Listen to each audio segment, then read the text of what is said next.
Assembly rowdy 1991లో start చేశాం. అసలు ఎన్నో కష్టాలు కూడా పడ్డాం ఆ సినిమాకు. అంతకుముందు అల్లుడు గారి సినిమా రిలీజ్ అయింది, అది హిట్ అయింది. దానికి రాఘవేంద్ర గారు. తర్వాత సినిమాకి ఎవరు అనుకుని గోపాల్ని అడిగాను. బి గోపాల్ నాకు అంతకుముందు తెలుసు. దేవత సినిమాకు అసిస్టెంట్ డైరెక్టర్గా పనిచేసేవాడు, అంటే అసోసియేట్గా. ఏమైనా నువ్వు ఎప్పుడైనా డైరెక్టర్ అవుతావా అని చెప్పేవాడిని. అలాగే డైరెక్టర్ అయ్యాడు. అప్పటికి one of the top director అయ్యాడు.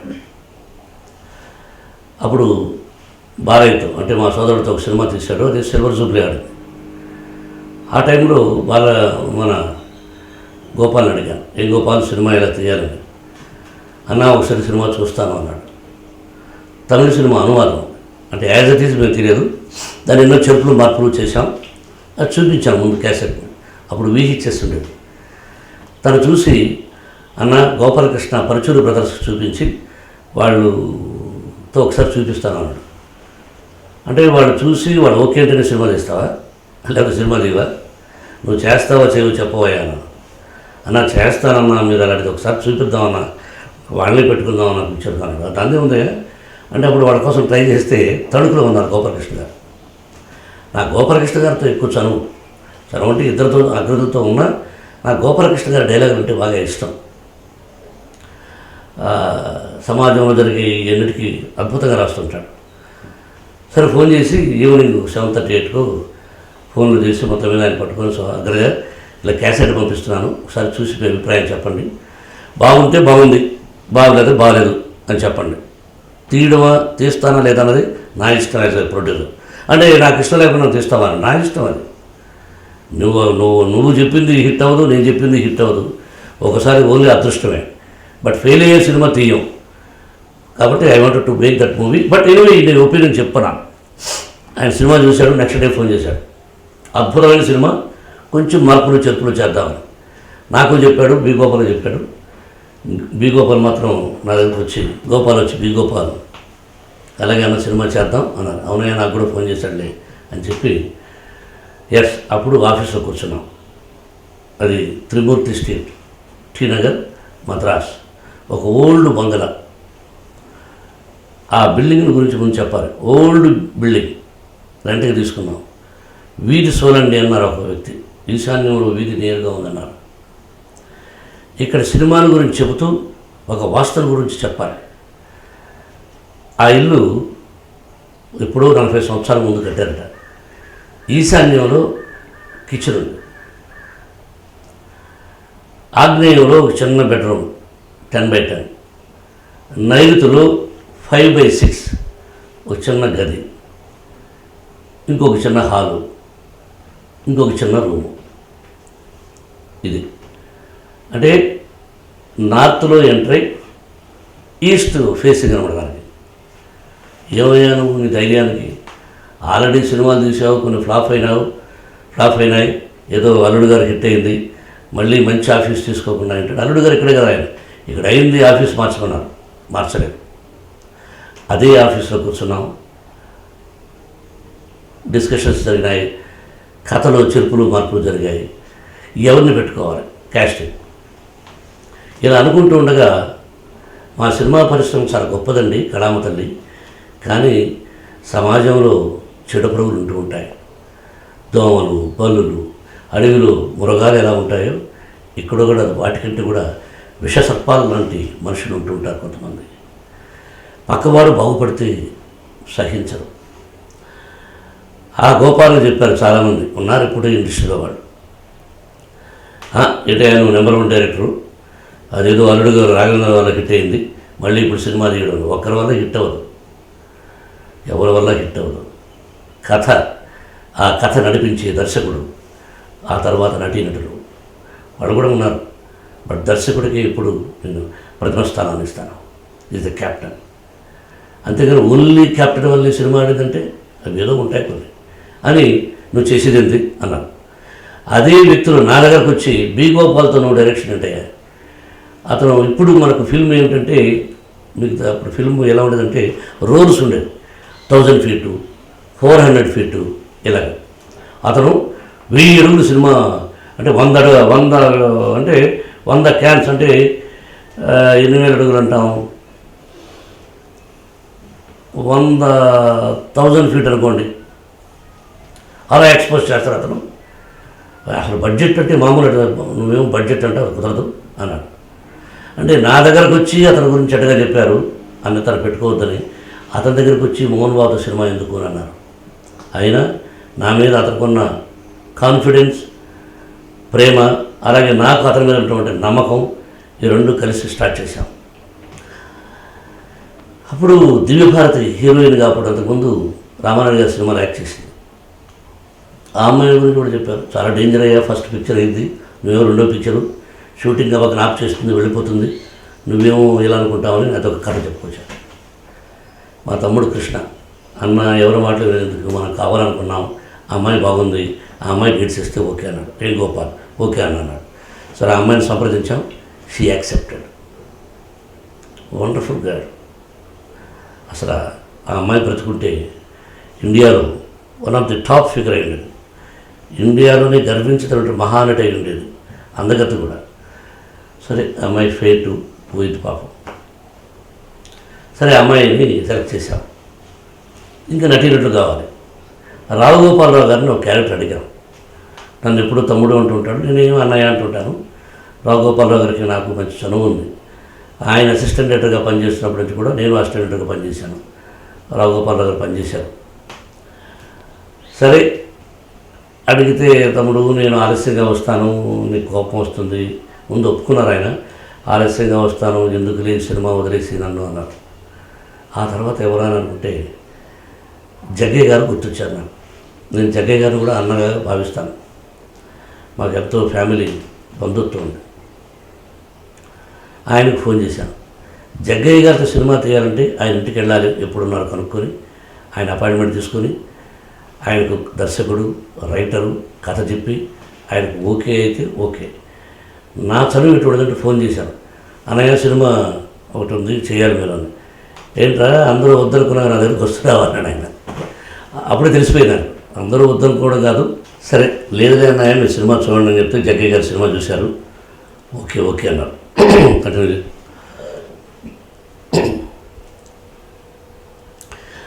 అటువంటిది ఏం కాదు, మీరు ముందు సినిమా చూడండి, జగ్గయ్య గారి సినిమా క్యాసెట్ పంపించాను, ఆయన చూశారు, చాలా బాగుందన్నారు. గోపాల్ కంగారు పెట్టాడు, అన్న జగ్గయ్య గారు ప్రతి క్యారెక్టరు బ్రహ్మాండంగా ఉంటారు, కాకపోతే ఇదొక టీచరు క్యారెక్టరు, ఆయన ఇప్పటివరకు చేయలేదన్నారు, నువ్వేమో ఫోర్స్ చేస్తున్నావు, టీచర్ క్యారెక్టర్ బాగోదన్నారు జగ్గయ్య గారు, మామూలుగా పంచి కట్టుకొని ఒక మామూలు చొక్కా వేసుకోవాలి అని. గోపాల్ నా మాట విను, ఏ క్యారెక్టర్నైనా పోషించగలిగినటువంటి మహానటుడు జగ్గయ్య గారు. ఈ జనరేషన్ తెలియకపోవచ్చు, నేను ఇప్పుడు చెప్తుంటే మీరు షాక్ అవ్వచ్చు. వండర్ఫుల్ వాయిస్ ఆయన, చివరి వరకు కూడా అద్భుతమైన గాత్రం. సరే ఒప్పించాను, ఒప్పుకున్నాను. ఆ తర్వాత మదర్ క్యారెక్టర్ అంటే నాకు తల్లి అన్నపూర్ణ. అన్నపూర్ణ మీరు చూస్తున్నారు కూడా, నాకు హీరోయిన్ యాక్ట్ చేసిన తను 1975 స్వర్గం నరకంలో షీ వాజ్ మై హీరోయిన్. చందనపు బొమ్మలా ఉండేది, ఇప్పుడు లావెక్కింది కానీ వయసు అయ్యి. బంగారు ఎంత కలర్ ఉంటుందో అంత కలర్. ఇన్ని సంవత్సరాల తర్వాత కూడా చెప్తున్నానంటే వాస్తవం, అసహ్యంగా ఉంటే చెప్పుకోవాల్సిన అవసరం లేదు, అంత చక్కగా ఉండేది తను హీరోయిన్ నాకు. ఆ తర్వాత మదర్ క్యారెక్టర్ గోపారెడ్డి బాగుంటుందని అన్నారు. ఏమయ్యా చూస్తారా జనం అంటే మీరు పెట్టను అన్నారు. అలాగా అన్నపూర్ణను పెట్టారు. అందులో భాష అనే క్యారెక్టర్ ఉందండి. తమిళ్లో అతను జూనియర్ ఆర్టిస్ట్గా యాక్ట్ చేశాడు ఆ సినిమాలో, ఒరిజినల్ సినిమాలో. గోపాల్ అతను చాలా బాగుంటాడు అన్న మెయిన్ వేషం అన్న భాష అంటే వాడు విలన్ అన్న, ఆ క్యారెక్టర్ మీరు కూడా విలన్ పాత్రలు ఎన్నో వేశారు, అటు హీరోకి ధీటుగా ఉండాలన్న. సినిమా అసలు ఏంటి మీరు అన్నీ ఏంటిలా చేస్తున్నారు, సినిమా స్పాయిల్ అయిపోతాను అన్నాడు. గోపాల్ నా మాట విను నువ్వు అని ఆయన తీసుకువచ్చి మెయిన్ విలన్ క్యారెక్టర్ ఇచ్చారు. భాష షాక్ అందరూ. ఇక తర్వాత సత్యనారాయణ గారు, ఇక చాలామంది ఉన్నారు పిక్చర్లో. కంటిన్యూ చేయాలి. చాలామంది ఉన్నారు. అలా నటీనటులందరూ పూర్తయ్యారు టెక్నీషియన్స్. కేఎస్ ప్రకాష్, రాఘవేంద్ర గారి బ్రదరు, నాకు ప్రాణం. ఇప్పుడు లేడు. అతన్ని పెట్టాం. అప్పట్లో పరిగెత్తున అంటే మామూలు పరిగెత్తడం కాదు. కేవి మహాదేవన్ గారు మ్యూజిక్ డైరెక్టర్. భారతదేశం గర్వించినటువంటి ఒక మంచి సంగీత దర్శకుడు. ఆయన పోయి అడిగాను. బాగా పరిచయం నాకు. ఓకేలా, అలాగే అరుడు గారు చేసింది ఆయనే, అలాగే చేస్తానని చెప్పేసి ఆయన ఒప్పుకున్నారు. ఆ విధంగా సాంకేతిక నిపుణులు అంటే టెక్నీషియన్స్, నటీనటులు అలా కుదిరారు. సినిమా ఎక్కడ తీయాలి? గోపాల్ ఏంటి అన్న, ఏం చేద్దామన్నా, ఎక్కడ అనుకున్న తర్వాత గోపాల్ పాకాల ఒక విలేజ్ ఉంది చిత్తూరు జిల్లాలో, చాలా కరెక్ట్గా ఉంటుంది అంటే ఒకసారి చూద్దాం. అందరం వెళ్ళాం పాకాలకు. అంటే అది చిత్తూరు జిల్లా.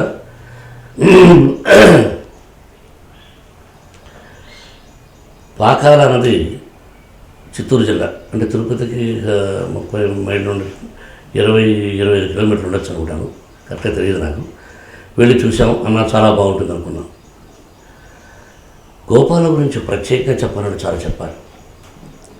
ఇప్పుడు కూడా కొంతమంది దర్శకులు ఉన్నారు, అప్పుడు కొంతమంది ఉండేవాళ్ళు. అడ్జస్ట్ అయ్యి సినిమాలు తీయాలనుకునే వాళ్ళు ఒకరు, ఇద్దరు, ముగ్గురు. అందులో గోపాల ఒకడు. ఈ లొకేషన్ బాగుంటుంది, కాంప్రమైజ్ అవుదామంటే కాంప్రమైజ్ అవుదాం అంటాడు. నాకు ఇదే కావాలి, ఇదైతేనే షూటింగ్ చేస్తాను, నేను చెయ్యను అని ఏ రోజు చెప్పరా. ఆ విధంగా అనుకొని పాకాల్లో టోటల్ సినిమా 41.5 రోజులు తీసాం. ఫస్ట్ షెడ్యూల్ నా ఉద్దేశం 30 రోజులు ఎంతో. ఆ తర్వాత పాటల కోసం మద్రాసులో జరిగింది. అదొక అనుభూతి. గోపాల్ ఉదయం 6:30, ఓకే అన్న 6:30కి లొకేషన్లో ఉండేవాళ్ళం. 6:45 మహానటుడు జగ్గయ్య గారు కానీ, ఎవరైనా సరే, సత్యనారాయణ గారు కానీ, అటు అన్నపూర్ణ కానీ, అటు హీరోయిన్ కానీ, 6:45 లొకేషన్ అవుట్డోర్లో. అది 60 కిలోమీటర్ దూరమైనా సరే అలా ఉన్నారు. ఇది వాస్తవం. అలా తీసాడు సినిమాను. కరెక్ట్గా 1 గంటకు బ్రేక్, తొందరగా వచ్చాడు. మళ్ళీ 2 o'clock or 2:10 సెట్స్కి వచ్చాడు. మండు టెండలు, రిఫ్లెక్టర్, లైట్, పైన సూర్యుడు. ఎలా ఫినిష్ చేసావు సినిమాను? 6 o'clock బ్రేక్. ఎప్పుడో కొన్ని రాత్రులు మాత్రం రాత్రుల్లో పనిచేశాం. బట్ ఆ పాకాల్లో ఉండే ప్రజలకు ఈ రోజుకి నేను హృదయపూర్వక నమస్కారాలు. ఎందుకంటే అంత కోఆపరేట్ చేశాను. అక్కడ రౌడీ గారి పిల్లలు సినిమా కూడా తీశాను. చాలా మంచి ప్రజలు, వాళ్ళందరూ బాగా కోఆపరేట్ చేశారు. ఈ విజయంలో వాళ్ళకు కూడా భాగం ఉంది. అలాగే అక్కడ సత్యమ్మ తల్లి అని ఉంది. దేవుణ్ణి మనకు ఇప్పుడు 110 కోట్ల మంది జనం ఉంటే, మరి దేవతలు కూడా మరి దాదాపు 50 కోట్లు ఉన్నారు. రకరకాల దేవుళ్ళు. బట్ ఏదైనా దేవుడు ఒక్కడే సృష్టి కర్త, ఆదిపరాశక్తి అని నమ్ముతాం. కొంతమంది జీసస్ నమ్ముతారు, కొంతమంది అల్లా నమ్ముతారు. ఎవరు నమ్మకం వాడదు. మనం హిందువులు కాబట్టి ఓన్లీ ఆత్మ, అంతరాత్మ, పరమాత్మ లాగా ఆదిపరాశక్తి శక్తి స్వరూపుడి. కానీ ఎన్నో రూపాలుగా బ్రహ్మ, విష్ణు, మహేశ్వరుని, సరస్వతి, లక్ష్మి, పార్వతిని, ఇంకా ఎన్నో అంకాళమ్మని, చెంగాళమ్మని, భగీరథి భగవతి తల్లిని, మోకాంబికని, రాజరాజేశ్వరిని, దుర్గాదేవిని, రకరకాల పేర్లు. అలాగే సత్యమ్మ తల్లిని ఆ ఊళ్ళో ఒక రాయి, ఆ రాయికి బొట్టు పెడతారు. ఒక చెట్టు కింద, మర్రి చెట్టు కింద. అక్కడే కొబ్బరికాయ కొట్టాను ఫస్ట్ డే. అలాగే సినిమాలు తీశాను, అక్కడే వెళ్ళి కొబ్బరికాయ కొట్టాను. ఆ మహాతల్లి ఆశీస్సులు, ఇలా ప్రజల ఆశీస్సులు, ఆ విధంగా పిక్చర్ స్టార్ట్ చేసి ఉన్న హౌస్లో నేను వాళ్ళ మీద రిక్వెస్ట్ చేయడం. ₹1 తీసుకోలేదు ఎవరు. ఏమండి ఎంత ఇస్తారు మా ఇంటికి అని అడగలేదు. ఆ విధంగా చాలామంది కోఆపరేట్ చేశారు. ఆ విధంగా సినిమా తీసాం. అద్భుతమైన విజయాన్ని సాధించింది. దానిలోనే చిన్న గొడవలు జరిగాయి హీరోయిన్కి నాకు. అమ్మాయి పోయింది కాబట్టి, ఇప్పుడు లేదు కాబట్టి అటువంటి అమ్మాయిని గురించి చెప్పకూడదు. తప్పు. అమ్మాయి ఉండుంటే చెప్పి ఉండేవాడిని. చిన్న మనసు కష్టమైన చివరిలో జరిగింది. మళ్ళీ అడ్జస్ట్ అయ్యి ఆ అమ్మాయి నేను తెలుగులో చాలా పిక్చర్లు యాక్ట్ చేసింది దివ్యభారతి. మళ్ళీ నేను మోహన్ బాబు గారితో నేను చేస్తానని చెప్పి చిట్టమ్మ మొగుడు 2 సినిమా చేసింది. She's a wonderful heroine, wonderful girl. ఆ అమ్మాయి ఎక్కడున్నా ఆ అమ్మాయి ఆత్మకు శాంతి చేకూరాలని కోరుకుంటున్నాను.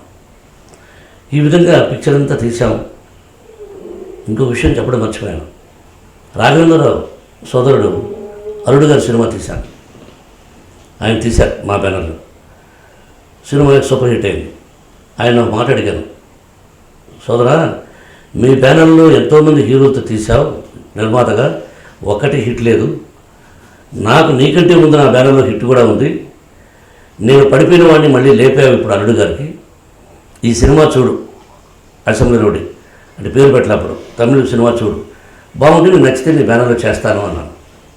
సినిమా చూసి నాకు పెద్దగా అనిపించలేదు, నేను వద్దులే నువ్వు తీది బాగానే ఉంటుంది, బట్ నాకు ఎందుకు ఎక్కలేదు అన్నాడు.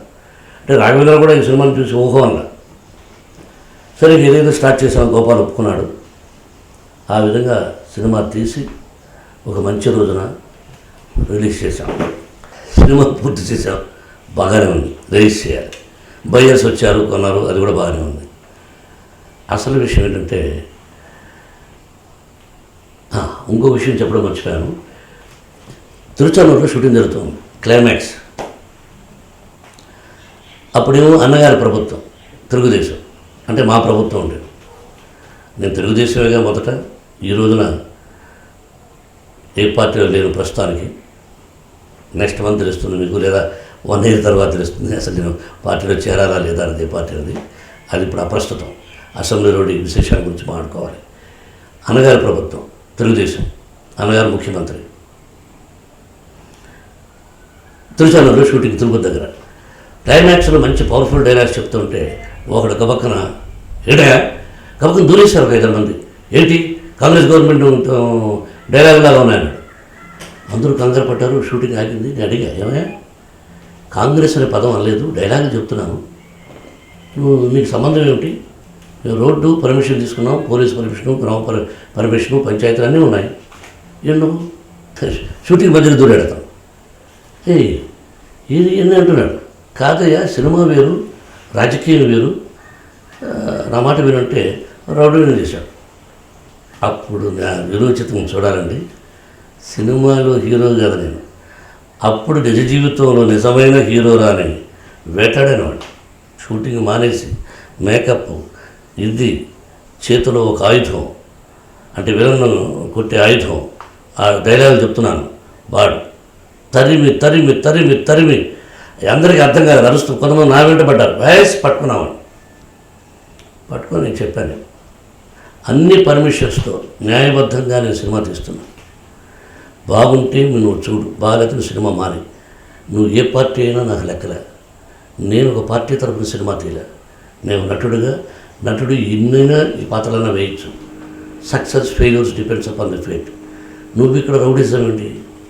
అన్నగారి ప్రభుత్వంలో రౌడీజం ఉండకూడదు. నీకు అసలు విషయం చెప్పాలండి, అన్నగారు ముఖ్యమంత్రి అయిన వెంటనే రౌడీ అనే పదానికి గుండెల మీద కాలు పెట్టాడు. అంటే నో రౌడీ. భారతదేశానికి స్వాతంత్ర్యం వచ్చింది, అర్ధరాత్రి అయిన ఆడపడుచు నడిచి వెళ్ళాలి, నో రౌడీజం అనే ఆ రౌడీజాన్ని రూపుమాపిన వ్యక్తి అన్నయ్య నందమూరి తారక రామారావు గారు. తర్వాత ఏం జరిగిందో వదిలేద్దాం, మనకు అనవసరం. అలాగా జరిగినాయి. సరే సినిమా రిలీజ్ అయిన వెంటనే పెద్ద దుమారు చేసింది కాంగ్రెస్ ప్రభుత్వం. అప్పట్లో అసెంబ్లీ రౌడీ అంటాడేంటి, అసెంబ్లీలో ఉండేవాళ్ళంత రౌడీనా ఏమిటిది అని నా కటౌట్లు తగలబెట్టారు, పోస్టర్స్ చేశారు. చాలామంది వాళ్ళందరూ ఇప్పుడు ఉన్నారు, నాకు తెలిసిన వాళ్ళు కొంతమంది కాంగ్రెస్లోనే ఉన్నారు, ఆత్మీయులందరూ. ఏమైనా వాళ్ళేమైనా వాళ్ళందరూ చేసి బ్యాన్ చేయాలి, డామ్ డూ అన్నారు. చాలామంది వెళ్ళి రోసయ్య గారు నాకు పట్టుకొని చెప్పారు, ఆయన థియేటర్కి వెళ్ళి చూశారట. గీతారెడ్డి గారి సినిమా వెళ్ళి చూశారట. అలా చాలామంది థియేటర్కి వెళ్ళి ఏముంది ఈ సినిమాలు అని చూశారట. అందరూ పరిచయం ఇప్పుడు ఆత్మీయులే. కానీ ఏముందని, ఎందుకంటే ఇక్కడ అనగా తెలుగుదేశం కాంగ్రెస్ ఏమిటి అసెంబ్లీ రౌడీ అంటాడని. అసెంబ్లీలో రౌడీ అనే సినిమా టైటిల్ అని అప్పుడు ఒక అన్నగారు క్లిప్పింగ్ నా దగ్గర ఉంది. ఏమది బ్రదర్ సినిమా తీశారు అసెంబ్లీ రౌడీ అని. దానిలో పాత్ర స్వభావం మేము ఎన్నో సినిమాలు చేశాం. అలా చేస్తే దాన్ని దుమారం రేపారు అసెంబ్లీలో. మనమంతా ఇప్పుడు ఉన్నవాడు మన పద్ధతులమా అని అడిగాను నేను అన్నాడు ఒక మహానటుడు. అలా అన్నాడంటే ఐ హ్యావ్ క్యాసెట్, అన్నగారి క్యాసెట్. రౌడీ గారి పెళ్ళడానికి అన్నగారిని పిలిచాను క్యాసెట్ ఓపెనింగ్కి. దాంట్లో మాట్లాడిన డైలాగ్స్ ఉన్నాయి. కాబట్టి అక్కడ వల్ల సంచలనం. ఇక ఆ విధంగా అది 25 వీక్స్. అంటే ఇప్పుడు సినిమాలు 3 వారాలతో డబ్బులు వచ్చేస్తున్నాయంటారు. నిజమే, కొన్ని సినిమాలకు వస్తాయి, కొన్ని రాకపోయినా అసత్యాలు చెప్తుంటారు. ఆ పదం కూడా మనకొద్దు. 25 వారాలు ఒక థియేటర్లో ఆడుతుంది సినిమా అంటే ఒక థియేటర్ కాదు, అది 50 థియేటర్లు, ఒకసారి 60 థియేటర్లో, 20 థియేటర్లో 25 వారాలు ఆడిన చిత్రాలు నావి చాలా ఉన్నాయి. చాలామంది హీరోలు కూడా ఉన్నాయి. అలాగే 25 వారాలు ఆడిన చిత్రం assembly rowdy. The screen play, the dialogue ఎలా ఉండాలని రాశారు పరచూరి బ్రదర్స్.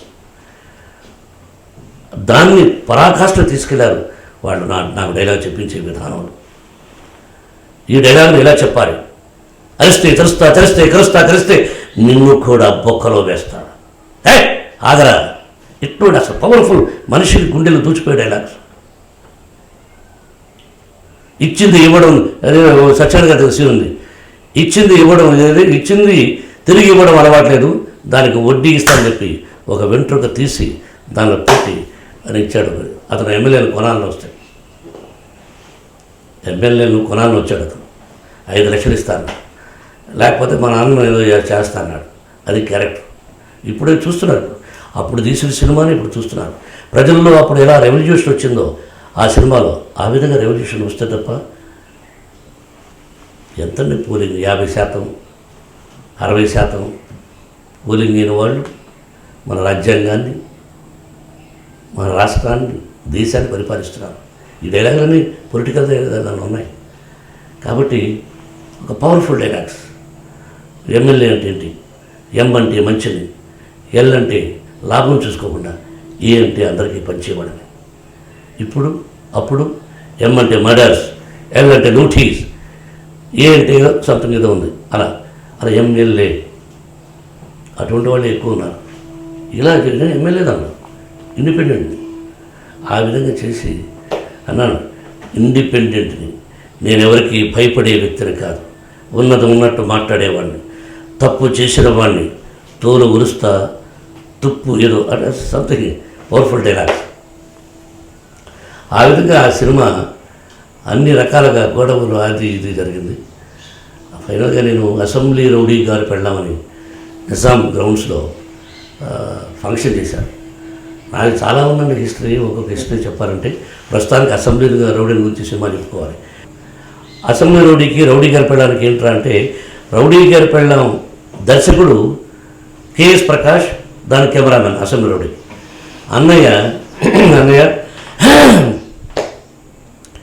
అన్నయ్య ఫంక్షన్ రావాలి అన్నాను. అప్పట్లో కాంగ్రెస్ ప్రభుత్వం. బ్రదర్, మనం ఒక సపరేట్గా వస్తాం, మీకు చెప్పాలనుంది. అన్నయ్యతో చాలా తప్పచండు. నాతో ఇప్పుడు మీకు చెప్తాం, కానీ మనసులో దాచుకోరు, మీరు ఎవరికొకరు చెప్పేస్తారు, నేను చెప్పను, మేము ఒక సర్ప్రైజ్ ఇస్తామన్నాడు ఆయన.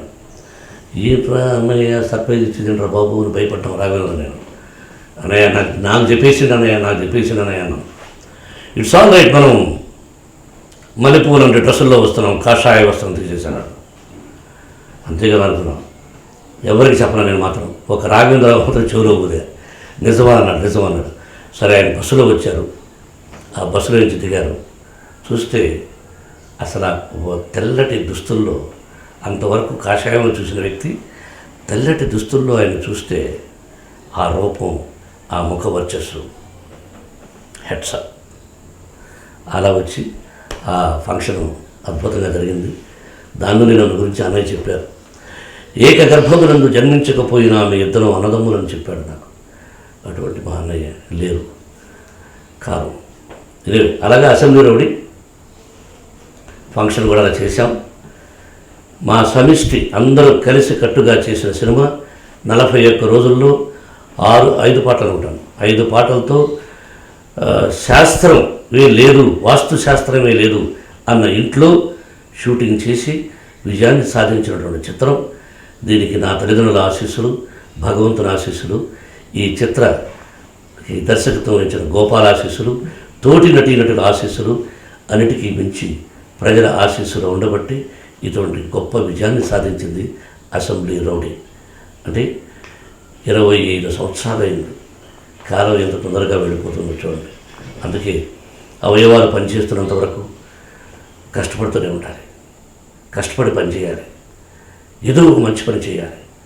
₹1 సంపాదిస్తే ₹1 10 పైసలన్న ఇతరులు దానం చేయాలి. అది అలా ఉన్నప్పుడే భగవంతుడి ఆశీస్సులు ఉంటాయి.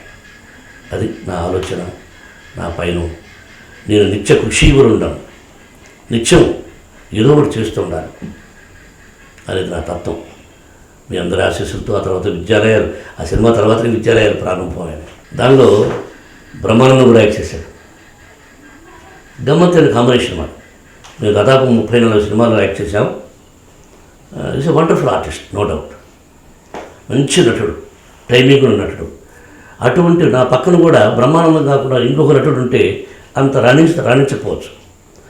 ఎప్పుడు కూడా యాక్షన్ టు రియాక్షన్.